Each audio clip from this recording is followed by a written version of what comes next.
Hello my dear student, मैं मनोज शर्मा आपके अपने YouTube channel maths planet institute पर आपका हार्दिक स्वागत करता हूं।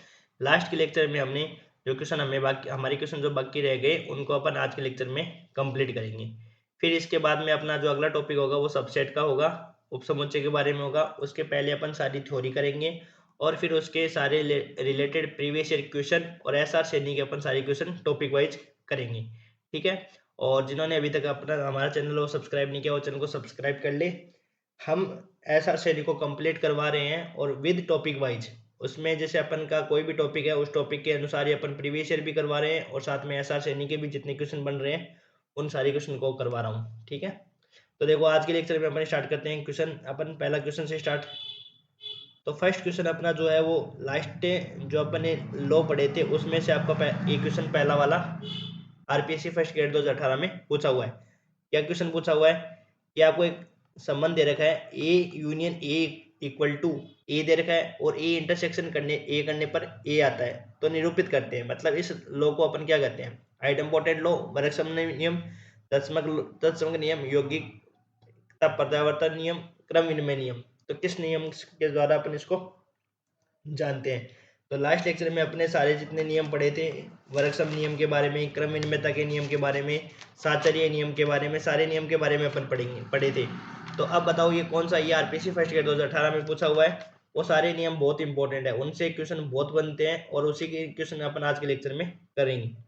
तो देखो वर्गसम नियम इसको कहते हैं, ये ऑप्शन आपका करेक्ट हो जाएगा। आइडेम्पोटेंट लॉ इसको कहते हैं। वह सिर्फ एक बार नियम का नाम पूछ लिया था आरपीएससी फर्स्ट ग्रेड 2018 में। तो ए यूनियन, देखो वर्गसम नियम क्या होता है?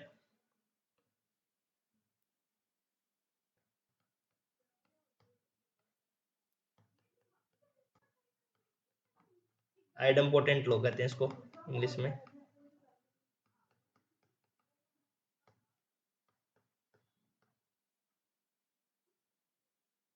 ए यूनियन ए करने पर अपने पास क्या मिलेगा? ए मिलेगा। और ए इंटरसेक्शन ए करने पर भी अपने को क्या मिलेगा? ए मिलेगा। ये अपना क्या होता है? आइडेम्पोटेंट लॉ होता है। ठीक है। अब इसके बाद में एक इंपॉर्टेंट छोटा सा पॉइंट है जो काफी इंपॉर्टेंट है और उससे क्वेश्चन एग्जाम में पूछा हुआ है, तो उस पॉइंट को अपन पढ़ रहे हैं। देखो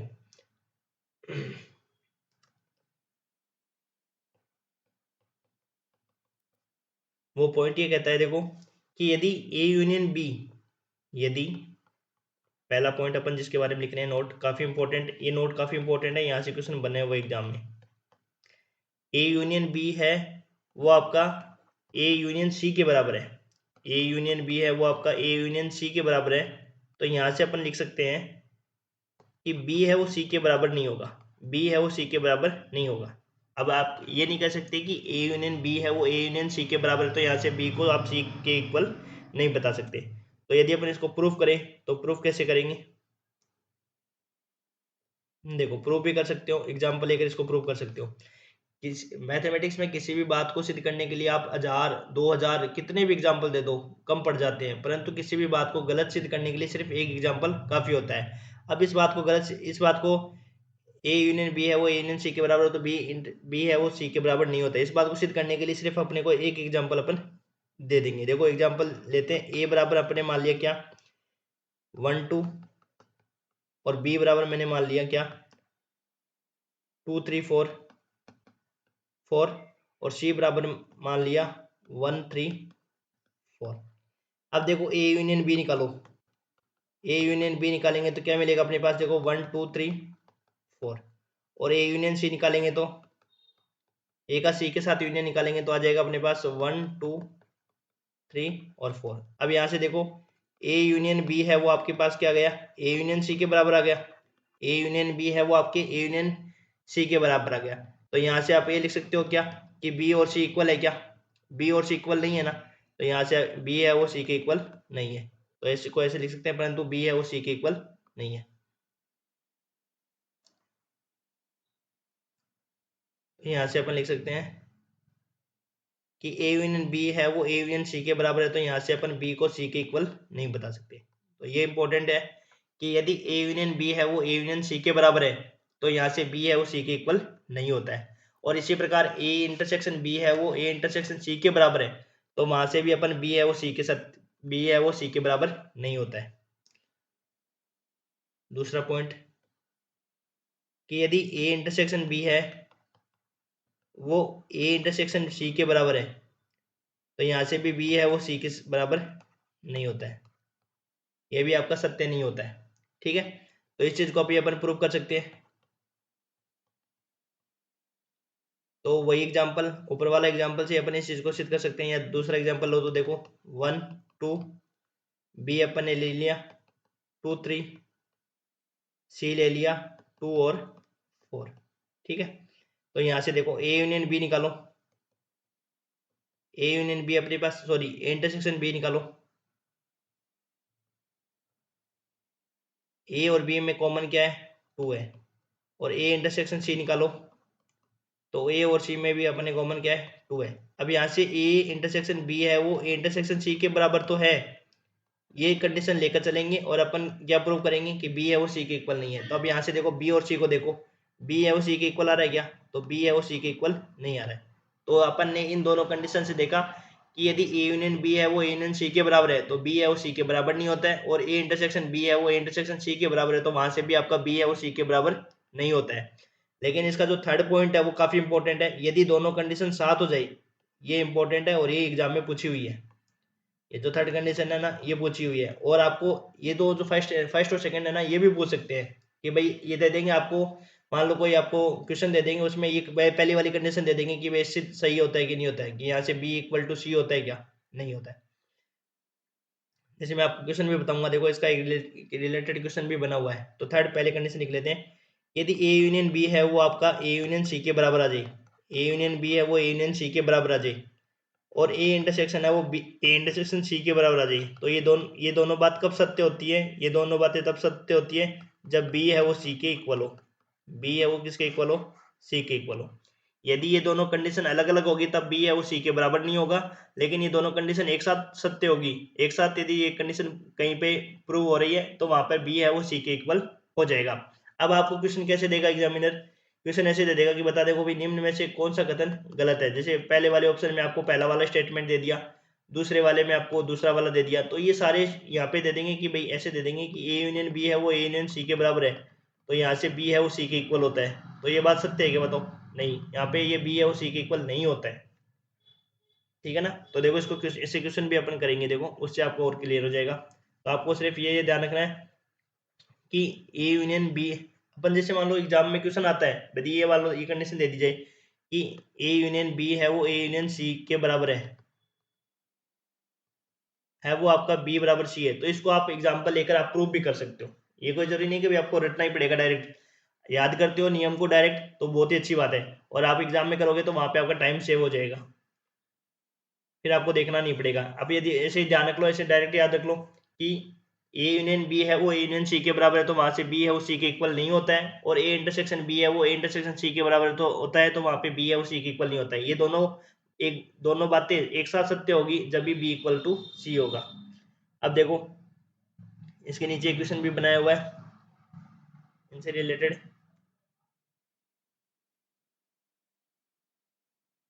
देखो ए बी सी तीन ऐसे समुच्चय हैं कि ए यूनियन बी है वो ए यूनियन सी के बराबर है, और ए इंटरसेक्शन बी है वो ए इंटरसेक्शन सी के बराबर है। मतलब ए यूनियन बी है वो आपका किसके बराबर है, ए यूनियन सी के बराबर है, और ए इंटरसेक्शन बी है वो किसके बराबर है, ए इंटरसेक्शन सी के बराबर है।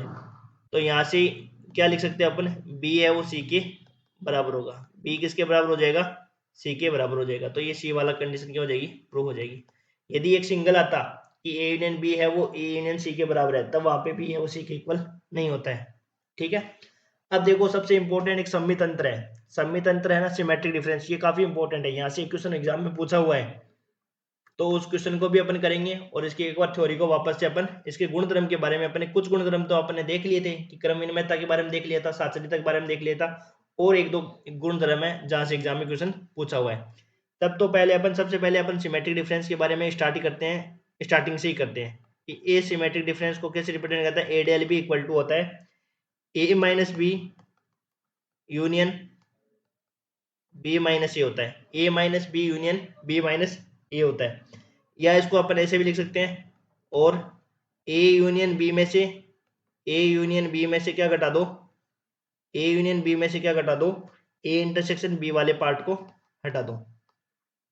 ये होता है ए डेल बी के बराबर। के बराबर क्या होता है, ए यूनियन बी में से आपको ए इंटरसेक्शन बी हटा देंगे, तो ये दोनों होते हैं आपके फॉर्मूले, मान लो कुछ भी मान लो।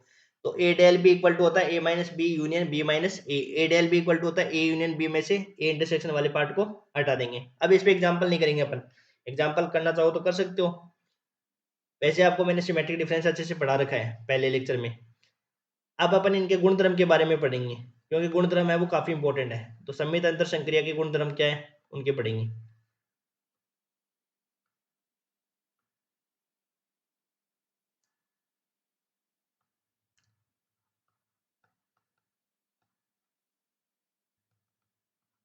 अपन को एक दो न्यू गुणधर्म पढ़ने हैं, और सब आपने पढ़े हुए हैं। तो देखो कौन कौन से पढ़ने अपने को, वो पढ़ लेते हैं अपन। देखो पहला गुणधर्म क्या पढ़ा, वो क्या, पहला गुणधर्म क्या होता है इसका, काफी इंपॉर्टेंट है गुणधर्म, इनको अच्छे से तैयार करना है। तो देखो ए डेल ए निकालेंगे तो किसके बराबर आएगा, ए का यदि ए के साथ ही अपन सिमेट्रिक डिफरेंस निकालें तो वो किसके बराबर आएगा, फाई के बराबर आएगा। इसको अपन प्रूव भी कर सकते हैं,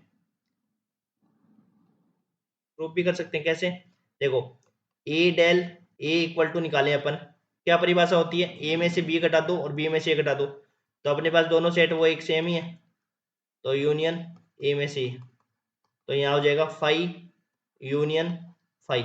ए में से ए वाले अवयव हटाएंगे तो फाई बचेंगे ना, तो यहाँ पे फाई का और फाई के यूनियन लेंगे तो अपने पास क्या मिल जाएगा, फाई मिल जाएगा। तो पहली प्रॉपर्टीज तो ये हो गई कि ए का यदि अपन सिमेट्रिक डिफरेंस निकाले खुद के सेट के साथ ही, तो वो किसके बराबर आ जाएगा, फाई के बराबर आ जाएगा।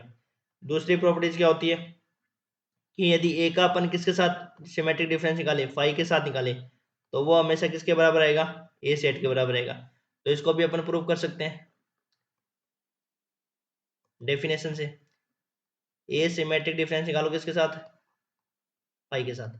तो क्या डेफिनेशन होती है, ऊपर जो डेफिनेशन लिखी हुई है उसके अकॉर्डिंग ए में से फाई वाले अवयव घटा दो, यूनियन बी में से फाई वाले अवयव घटा दो, फाई में से क्या घटा दो, ए घटा दो। तो देखो क्या मिलेगा बताओ, ए में से यदि अपन फाई को घटाए, ए में से क्या करना है, फाई वाले अवयव को घटाए, मतलब ए में से कुछ भी कोई अवयव को नहीं घटाए तो क्या बचेगा, ए बचेगा यूनियन, और फाई में से ए वाले अवयव घटाएंगे तो यहाँ पे क्या बचेगा, फाई बचेगा, और ए और ए का फाई के साथ यूनियन लेंगे तो किसके बराबर आ जाएगा, ए के बराबर आ जाएगा।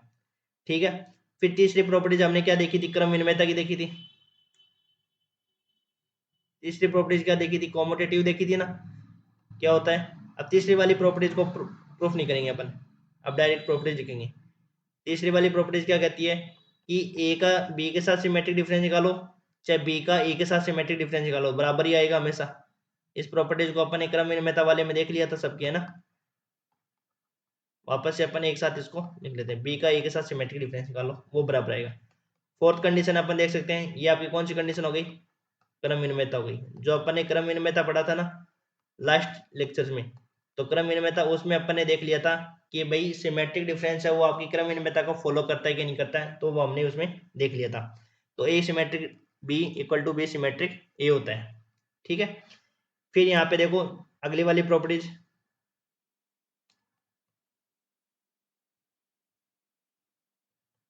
इसको अपन बांट भी सकते हैं, डिस्ट्रीब्यूटिव प्रॉपर्टीज कह सकते हैं इसको। तो यहाँ से हो जाएगा ये ए सिमेट्रिक बी ए डेल बी डेल सी, ये वाली प्रॉपर्टीज याद रखनी है। फिर इसके बाद में जो 5 नंबर वाली प्रॉपर्टीज है ये सबसे काफी इंपॉर्टेंट है, इसी प्रॉपर्टीज के लिए मैंने आपको ये सारा गुणधर्म वापस पढ़ाया। ये 5 वाली प्रॉपर्टीज है वो डायरेक्ट पूछी हुई है, वो भी बताऊंगा अभी कैसे भी पूछी हुई है वो एग्जाम में। तो 5 वाली प्रॉपर्टीज है, ए का A del B equal to, A del B equal to A del C है, A del B equal to A del C है। तो यहाँ से आप क्या लिख सकते हो, बी है वो सी के बराबर होता है,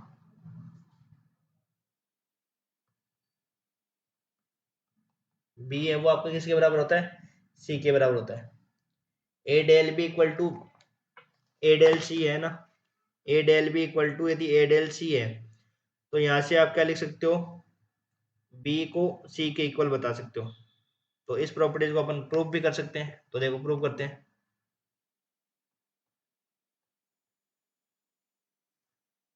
एक एग्जाम्पल हमने ले लिया क्या, ए बराबर हमने ले लिया क्या 1 2,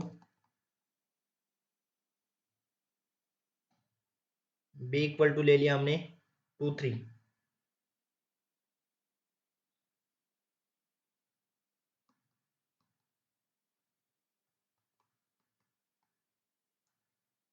सी इक्वल टू हमने ले लिया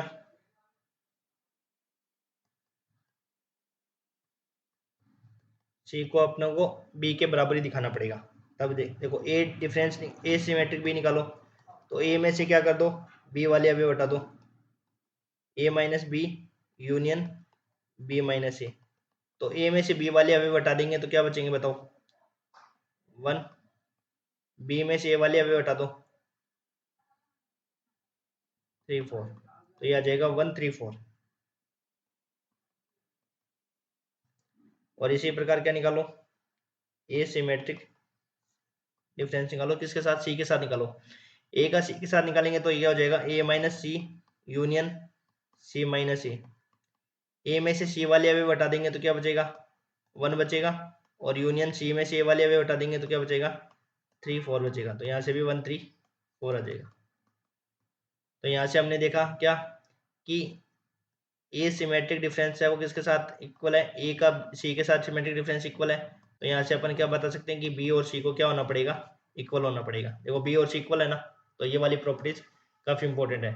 फिर इसके आगे वाली properties, last properties, A intersection B symmetric B del C equal to क्या होता है, A intersection B, A intersection B del A intersection C, A intersection C. तो ये आपकी हो गई 6 नंबर की प्रॉपर्टीज। तो 6 प्रॉपर्टीज काफी इंपॉर्टेंट है, इनको आपको देखना है अच्छे से। तो 5 नंबर वाली प्रॉपर्टीज है वो काफी इंपॉर्टेंट है, ठीक है। अब देखो इससे रिलेटेड क्वेश्चन करते हैं।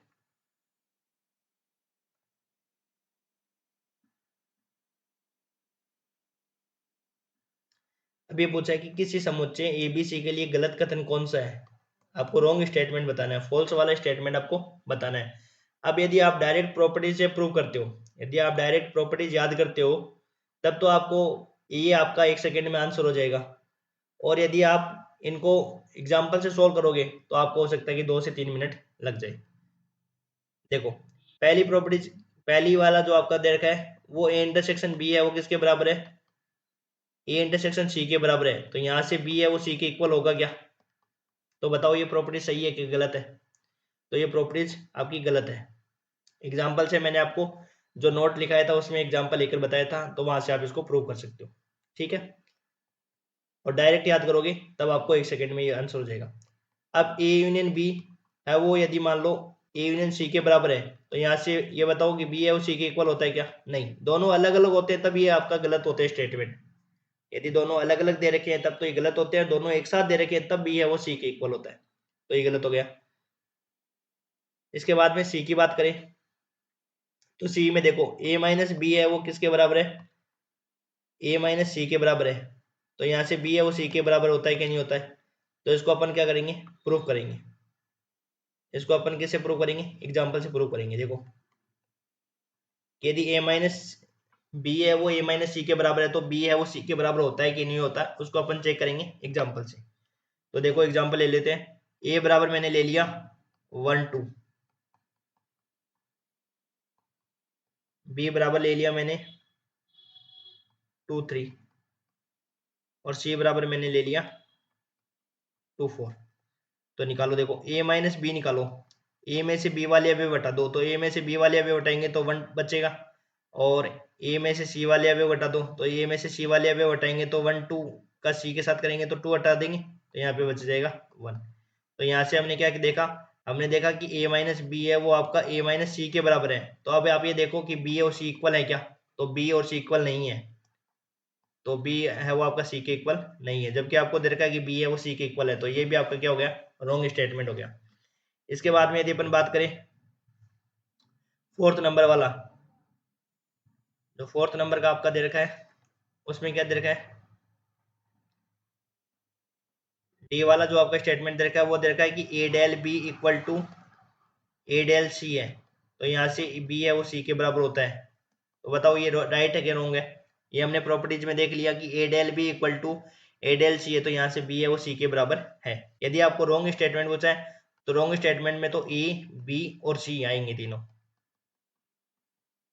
और राइट स्टेटमेंट पूछता है तो आपको जरूरी नहीं कि इस क्वेश्चन को आपको इस प्रकार से दे, गलत कथन पूछे, आपको पूछ सकता है कि इनमें से कौन सा कथन सही है, तो सही हो जाएगा तो आपका डी ऑप्शन हो जाएगा, और गलत कथन के अनुसार ए बी सी हो जाएंगे। अब आप कहोगे कि एग्जाम में तो सर आप हमारे सिर्फ आपका वन सिंगल चॉइस आंसर आता है कि जो एक आंसर सही होता है वो ही पूछते हैं। जरूरी नहीं है कि आपको कि इस प्रकार से क्वेश्चन बना के दे, ये क्वेश्चन की बनाया हुआ है, ये तो क्वेश्चन है ना कि भाई एस आर सैनी का डायरेक्ट क्वेश्चन है। एस आर सैनी का ये सी वाला जो पोर्शन है उसका क्वेश्चन है। तो आपको आपको क्या करना है, नॉलेज लेना है। नॉलेज अच्छे से ले लोगे तो क्वेश्चन किसी भी टाइप से पूछे आपको। अब इसमें से जो क्वेश्चन है ना ये वाला, ये क्वेश्चन आपको आपको पूछ सकता है सही कथन कौन सा है, तो डी वाला ऑप्शन दे देगा, ये गलत हो जाएंगे तो डी वाला ऑप्शन सही हो जाएगा बस।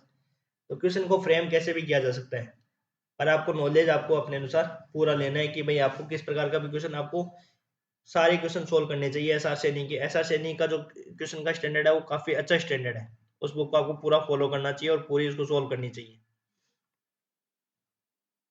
उससे आपके सेम टू सेम क्वेश्चन भी आपको मिल जाते हैं। अब देखो ये क्वेश्चन आपका इन्हीं प्रॉपर्टी से उठाया हुआ है, फर्स्ट ग्रेड 2018 में क्या पूछा हुआ है। अब यदि आप प्रॉपर्टीज याद करके जाते हो तब तो ये आपको आराम से एक सेकंड से देखते ही टिक लगा दोगे, और यदि प्रॉपर्टीज याद नहीं करके जाते हो तब तो आपको इनको विद एग्जांपल चेक करना पड़ेगा। अब देखो आपको S1 जो स्टेटमेंट है वो क्या दे रखा है कि P इंटरसेक्शन Q है वो आपकी किसके बराबर है, P इंटरसेक्शन R के बराबर है। तो आपको ये नहीं दे रखा है कि निश्चय ही वो Q है वो R के इक्वल होगा। तो आप बताओ ये स्टेटमेंट सही है ये कि नहीं, गलत है?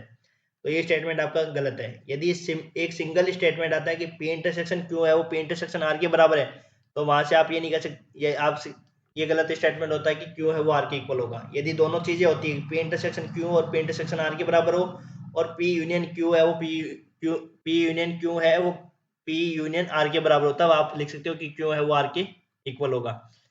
ठीक है, तो ये आपका S1 गलत हो गया। अब बात करते हैं S2 स्टेटमेंट की। तो S2 स्टेटमेंट क्या कहता है, S2 स्टेटमेंट कहता है सिमेट्रिक डिफरेंस है उसको अपन इससे भी रिप्रेजेंट कर सकते हैं। आपको जो भी आपको साइन बना के देगा एग्जामिनर, उसको आपको नोटेशन देगा साथ में कि भाई ये किस चीज है वो किसको रिप्रेजेंट करता है। जैसे ये दे रखा है कि यहाँ प्लस लगा के क्या दे रखा है, सम्मित अंतर कारक है ये, ये है सिमेट्रिक डिफरेंस के बारे में। तो P del Q equal to P del R है, तो यहाँ से वो निश्चय Q है वो R के इक्वल होगा, तो इसको बोल सकते हो कि निश्चय क्यू आर के बराबर होगा। तो ये निश्चय क्यू आर के बराबर, क्यू वो आर के बराबर होगा। ये आपका स्टेटमेंट क्या है, सही है। ये जो स्टेटमेंट है वो आपका करेक्ट है। तो आपका आंसर क्या हो जाएगा, ये फर्स्ट ग्रेड 2018 में क्वेश्चन पूछा हुआ है।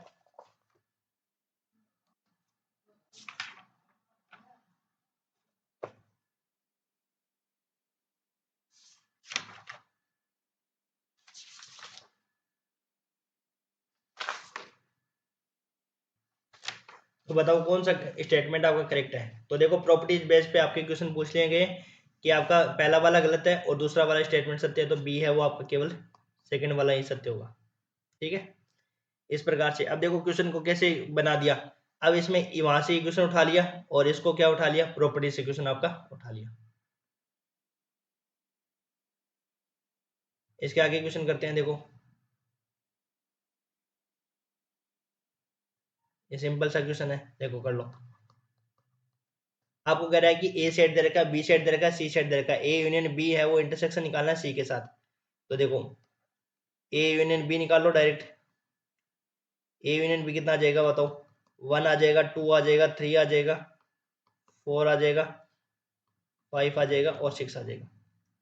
और ए यूनियन बी का आपको इंटरसेक्शन निकालना है किसके साथ, सी के साथ इंटरसेक्शन निकालना है। तो 1 2 3 4 5 6 इंटरसेक्शन निकालना है सी के अवयव के साथ, 3 4 6। तो क्या आ जाएगा, 3 4 6 आ जाएगा। छोटा वाला जो सेट होता है ना वो आ जाता है, 3 4 6 आ जाता है। ये आपका ऑप्शन करेक्ट हो जाएगा। अब देखो इसके आगे वाला क्वेश्चन,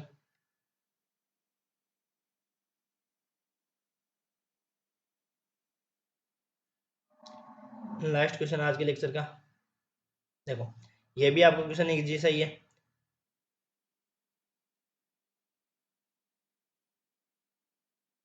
आपको एक यूनिवर्सल सेट दे रखा है ई 1 2 3 4 9 तक, और बी आपको सेट दे रखा है 6 7 8, और ए यूनियन सी आपको दे रखा है 1 2 3 4 5 6, और क्या पूछा है कि एलिमेंट बताना है A union B union C में। तो इजी सा बता सकते हो, डायरेक्ट निकाल सकते हो, A union B union C निकाल दो। अब देखो ए सेट अपने पास है, ए यूनियन सी इधर का है, तो बस बी के साथ इसका यूनियन ले लो, है ना। तो A union C union B निकाल लो। अब बी का सीधा ही ले लो, चाहे ए यूनियन सी आपको दे रखा है 1 2 3 4 5 6, और यूनियन ले लो बी के साथ 6 7 8। तो यहाँ से हो जाएगा आपके पास 1 2 3 4 5 6 7 8, ये आपका आ जाएगा A union B union C के बराबर। तो यहाँ से कौन सा ऑप्शन सही हो जाएगा, पहला वाला ऑप्शन सही हो जाएगा। तो आज के लेक्चर में हमारे यूनियन इंटरसेक्शन जितने भी प्रॉपर्टीज है वो सारे कर लिए, उससे रिलेटेड लगभग सारे क्वेश्चन हमने कर लिए हैं। अब आज अगले लेक्चर में अपन करेंगे सबसेट से स्टार्ट, और सबसेट का पहले लेक्चर में थ्योरी हो जाएगी, और उससे रिलेटेड जितने क्वेश्चन बन सकते हैं वो क्वेश्चन अपन करेंगे। अब 5 7, अब देखो जैसे ये लेक्चर बड़े हो रहे हैं, लेक्चर बड़े मतलब कि भाई आपने 8 9 लेक्चर हो गए, तो लेक्चर कम से कम ये 10 15 तक लेक्चर जाएंगे ये, भाई आपके जो लेक्चर सेट थ्योरी के है वो लेक्चर 15 तक लेक्चर जाएंगे। अब वो इसलिए जाएंगे क्योंकि इसमें आपकी S R Saini book follow है, इसमें आपकी एस आर सैनी की बुक के क्वेश्चन करवा रहा हूँ, और आपको इसमें मैं पी वाई क्यू करवा रहा हूँ, प्रीवियस ईयर क्वेश्चन जितने भी बन सकते हैं वो करवा रहा हूँ, और एक यूनिवर्सल सेल्फ स्कोरर बुक है ना, उसको भी मैं करवा रहा हूँ, यूनिवर्सल के भी क्वेश्चन आपको मैं साथ में करवा रहा हूँ, तीनों के मैं क्वेश्चन आपको करवा रहा हूँ। और एनसीईआरटी भी आपको फॉलो, एनसीईआरटी के तो लेवल इतना, एनसीईआरटी के क्वेश्चन इतना लेवल नहीं है, वो तो आपका नॉर्मल सिंपल सा है। तो एसआर सैनी को फॉलो कर रहे हैं तो एनसीईआरटी तो कवर हो जाएगी, एनसीईआरटी में भी फिर भी कोई क्वेश्चन अच्छा लग रहा है उसको भी मैं आपको साथ में करवा रहा हूँ, ठीक है। ये लेक्चर देखने के बाद में, जो आपके 15 16 लेक्चर देखने के बाद में शायद ही जरूरत पड़ेगी कि आपको और प्रैक्टिस करने की जरूरत पड़ेगी, ठीक है ना। तो वीडियो को ज़्यादा से ज़्यादा लाइक करें, शेयर करें, थैंक यू।